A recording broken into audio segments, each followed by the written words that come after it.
Saudara, Mahkamah Konstitusi menerima 149 pendaftaran gugatan hasil Pilkada 2024. Ratusan gugatan itu didaftarkan terkait hasil Pilkada tingkat kabupaten dan kota.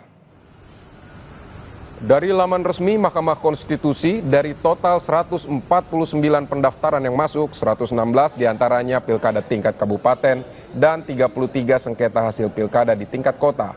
Sesuai undang-undang, Mahkamah Konstitusi menerima pendaftaran sengketa Pilkada 2024 dalam kurun waktu 3 hari setelah penetapan oleh KPU daerah.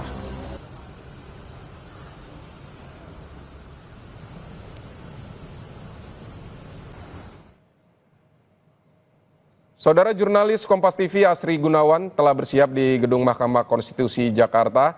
Asri, apakah tim hukum RK Suswono dan Dharma Kun sudah mendaftarkan gugatannya hari ini?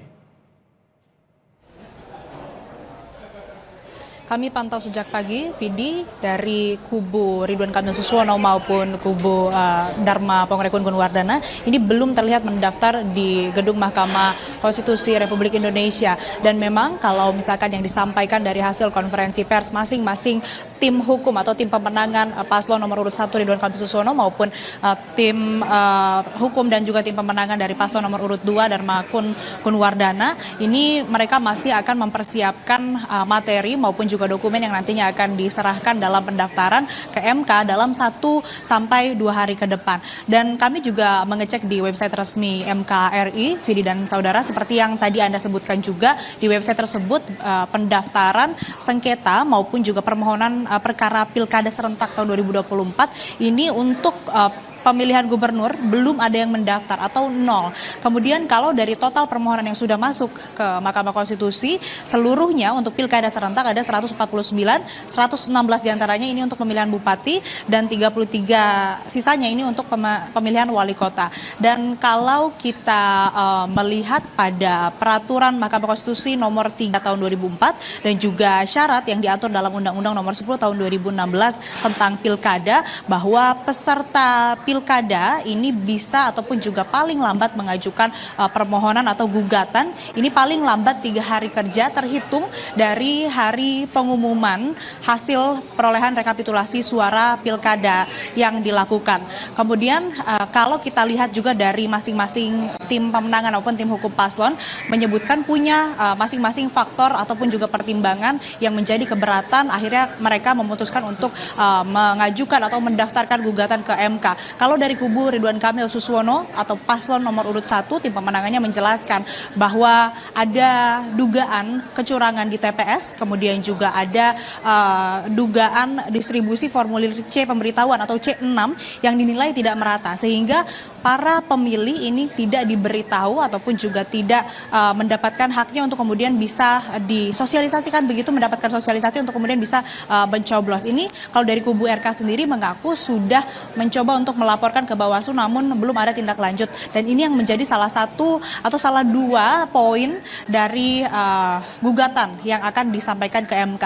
Kalau dari tim pemenangan atau tim hukum pasangan calon nomor urut 2 Dharma Pongrekun Gunwardana sebetulnya tidak jauh berbeda dengan RK Suswono. Ia pun menyebutkan bahwa tadi soal formulir C6 yang dinilai tidak merata ini yang akan kemudian salah satunya dimasukkan ke dalam gugatan yang akan didaftarkan ke MK begitu. Nah, nantinya memang saat pendaftaran, Vidi dan saudara, ini harus melengkapi beberapa dokumen dan juga persyaratan untuk kemudian nanti bisa diterima oleh MK, dan nanti pun kalau ada kalau ada kekurangan atau ketidaklengkapan dari dokumen dan persyaratan, nantinya juga perlu diperbaiki oleh masing-masing paslon. Kalau kita lihat dari hasil pengumuman kemarin dilakukan hari Minggu, artinya 3 hari kerja dari pengumuman, ini paling lambat hari Rabu. Kami juga media yang memantau di gedung MK masih menunggu, tadi kabarnya akan dilakukan hari ini begitu kalau dari paslon nomor urut 1 Ridwan Kamil Suswono. Tapi sampai saat ini kami belum menerima. Jadi yang untuk Pilgub ataupun juga untuk pendaftaran gugatan pemilihan gubernur ini masih 0, belum ada, termasuk Pilgub Jakarta yang memang kalau kita lihat dari konferensi pers kemarin dari hasil rekapitulasi suara yang memang rencananya akan melakukan atau melayangkan gugatan ini dari paslon nomor urut 1 dan 2. Kita masih menunggu, Vidi dan saudara, apakah hari ini tim pemenangan maupun tim hukum dari Ridwan Kamil Suswono jadi mendatangi Mahkamah Konstitusi untuk kemudian mendaftar terkait dengan gugatan Pilkada atau Pilgub Jakarta 2024. Vidi. Asri, nanti kalau tim Ridwan Kamil Suswono maupun Dharma Kun datang untuk mendaftar, selanjutnya bagaimana alur gugatan sengketa Pilkada ini berproses di MK? Ya, tadi juga dijelaskan oleh Ketua Mahkamah Konstitusi Soehartoyo bahwa ada sejumlah rangkaian yang akan dilalui oleh masing-masing peserta pilkada kalau kemudian melakukan gugatan. Nah, kalau dari website resmi ini sebetulnya ada 18 tahapan. Nah, yang pertama nanti mulai dari pemeriksaan kelengkapan setelah melakukan pendaftaran sampai akhirnya nanti menetapkan pihak-pihak terkait ataupun juga pihak yang nantinya akan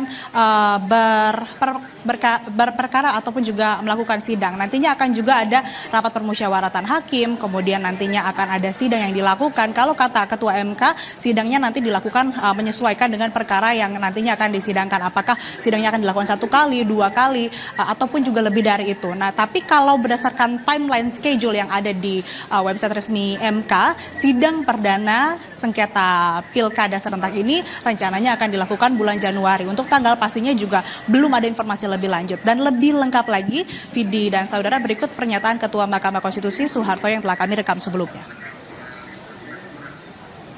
Kan ada proses penyerahan perbaikan. Nah, nanti setelah perbaikan kemudian akan diregistrasi oleh Mahkamah Konstitusi. Setelah diregistrasi nanti para hakim akan menggelar gelar perkara untuk masing-masing panelnya. Kemudian nanti menetapkan hari sidangnya. Jadi ya kira-kiranya di awal Januari ya. Pastinya registrasi kalau tidak ada halangan di tanggal 3. Nah, selebihnya kan ada sekuen waktu 4 hari, selambat-lambatnya harus sudah sidang pertama. Nah, kalau pasti tanggal 3 ya setelah 4 hari kemudian atau 3 hari, karena selambat-lambatnya bisa 1 hari, bisa 2 hari, tapi ada hukum acara yang pemanggilan itu harus 3 hari kerja kan. Yaitu yang kemudian tidak boleh kurang dari 3 hari, itu harus sudah dipanggil para pihaknya. Mahkamah Konstitusi akan memutuskan hasil atau memutuskan perkara perselisihan sengketa hasil pemilihan paling lama 45 hari kerja. Dan kalau kita lihat dari timeline yang ada di website, ini untuk sidang pengucapan putusan berkisar ataupun juga di antara tanggal 30 Januari sampai dengan 13 Februari 2025. Dan tahap akhirnya sekali, Vidi dan saudara, ini penyerahan atau penyampaian salinan putusan ketetapan. Ini akan rencananya dilakukan berkisar antara tanggal 24 Februari 2025 sampai dengan tanggal 13 Maret 2025. Kembali ke Anda, Vidi. Baik, Asri Gunawan di Gedung Mahkamah Konstitusi. Terima kasih untuk laporan Anda. Saudara, kita ke sekelompok ibu rumah tangga membentuk sebuah komunitas yang diberi nama MAPA Quilt atau Malang Patchwork dan Quilting. Mereka berkreasi dengan kain limbah konveksi atau kain perca yang diubah menjadi bahan bernilai ekonomi tinggi.